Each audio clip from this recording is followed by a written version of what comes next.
तो district magistrate यहाँ पे चौंक गए। उन्होंने कहा लाइसेंसी होल्डर कौन होता है? खनन तो जो होता है वो गढ़वाल मंडल विकास निगम के द्वारा किया जाता है। क्या इसके पास हिमालय स्टोन क्रेशर के पास खनन का लॉट है, खनन के पट्टे हैं? हमने सूचना अधिकार में पूछा, राइट टू इन्फॉर्मेशन में, उन्होंने कहा हिमालय स्टोन क्रेशर के पास गंगा के अंदर खनन का कोई पट्टा नहीं। इन्फॉर्मेशन हमें दी गई।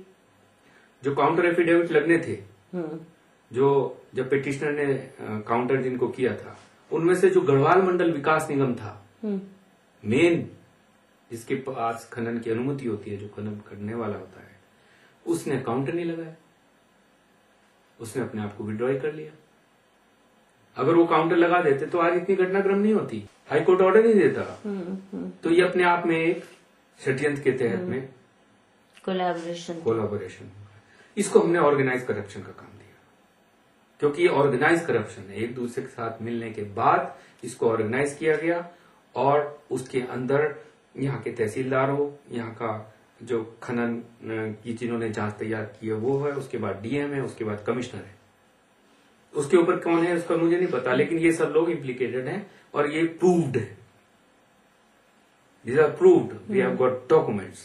यहाँ के सन्यासी तो बहुत लॉ की भी ट्रेनिंग है, यहाँ पे कंप्यूटर की भी है, तो कोर्ट में, हाई कोर्ट, सुप्रीम कोर्ट में जाने की नहीं सोची? नहीं सोच रखी है, उसके साथ पीआईएल भी तैयार है। लेकिन क्या होता है कि जो करप्शन यहाँ पर है एडमिनिस्ट्रेटिव और सिविल में, वो वहां पर भी है। और शुरू में आपको जान के ये ताज्जुब होगा कि हमारी अपोजिट पार्टी हमेशा चाहती थी कि हम कोर्ट में चले जाएं, लेकिन हमारे गुरुदेव की जो इंटेलिजेंस है, जो सोच है, जो दूरदृष्टि है, जो पेनिट्रेटिंग पावर है, मैंने भी कई बार उनसे कहा कि कोर्ट में कहें नहीं, हम कोर्ट में नहीं जाएंगे, हम सत्याग्रह से ही सत्य को बाहर निकालेंगे, क्योंकि कोर्ट में हम चले गए तो मामले को लटकाना बहुत आसान है। अब जब आपने कोर्ट की बात उठाई तो अब मैं आपको 1998 की घटना बता देता हूं। 1998 में भी ऐसी घटना हुई, अनशन हुआ। अनशन में इन्हीं दो घाटों की लाट की बात थी। हाई कोर्ट के जज थे, उन्होंने हमारे केस को खारिज कर दिया। इसमें पता चला कि जज जैदी ने 2 लाख रुपए लिया।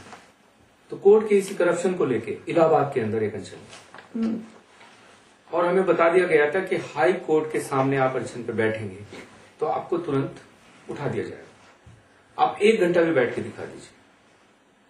नोटिस हमने दे दिया था कोर्ट को कि आपके इस विरोध में हम अनशन करने जा रहे हैं। हमारे 2 सन्यासी इलाहाबाद हाई कोर्ट में बैनर लगा के अनशन में बैठ गए, और जैसे ही अनशन शुरू हुआ 1 घंटे के बाद में उठा के हमको नैनी जेल में डाल दिया। अच्छा, नैनी जेल में वो अनशन चला।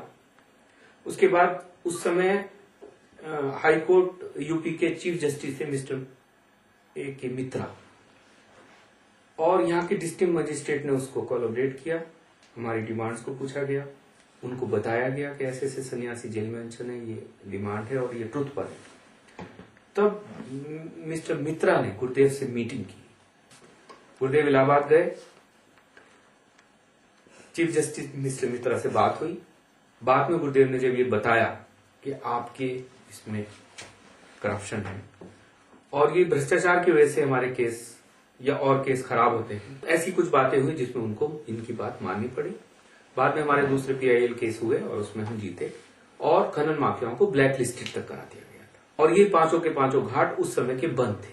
हाई कोर्ट ने इसको डिक्लेयर कर दिया था कि ये कुंभ एरिया में राजस्व 5 घाट है। यहाँ पैसा कहाँ से खर्चा कैसे चलता है आश्रम का? आश्रम का खर्चा ये है कि क्योंकि वैदिक संस्कृति से चल रहे हैं और आपने देखा कि त्यागी और सन्यासी हैं, आपने ये देखा कि हम लोग बिल्कुल मिनिमम चीजों से काम चला रहे थे। गंगा का किनारा है, पानी उपलब्ध है, वहां पे कुछ पेड़ लगे हुए हैं, सब्जी हो जाती है, गाय के लिए चारा भी हो जाता है, गाय का दूध मिल जाता है, सब्जी मिल जाती है, फल मिल जाते हैं हमें समय समय, फूल मिल जाते हैं हमको, तो दूध के साथ हमें घी मिल जाता है। और आपने इंफ्रास्ट्रक्चर देख ही लिया वहां पर क्या है, बहुत से। उसके बाद एक रूम है जिसके अंदर कुछ कंप्यूटर रखे हुए हैं जहां पे हमारे सन्यासी लिखते पढ़ते हैं, जिसके अंदर ज्यादा पैसा नहीं लगता, सिर्फ कुछ कागज लगते हैं, कुछ इंक लगती है। उसके बाद हमारे पास फैक्स भी है, हमारे पास फोटो प्रिंटर मशीन भी है, जो हमारे जिस समय देखते हैं लोग वो दान देके गए हैं, वो दान देके गए हैं। और हमारे गुरुदेव के जो शिष्य हैं वो जगह जगह बहुत अच्छी अच्छी पोजीशन पे हैं, सब हाईली एजुकेटेड हैं, साइंटिफिक माइंड है, आध्यात्मिक इंक्लिनेशन है, लेकिन उसके साथ वो उनकी जो भी आय है वो ट्रूथफुल आय के साथ हमारा काम चलता है और हमारा प्योर ध्यान से चलता है। एक समय ऐसा भी आया कि दान देने वाले बहुत लोग आए, क्योंकि यहाँ पर क्या है, धार्मिक संस्थाओं की एक बहुत बड़ी बात बताता हूँ कि जितने भी मंत संत महंत और ये सब हैं, इन लोगों के पास जितना दान आ रहा है वो ब्लैक मनी है और सबके पास डुअल अकाउंट्स है।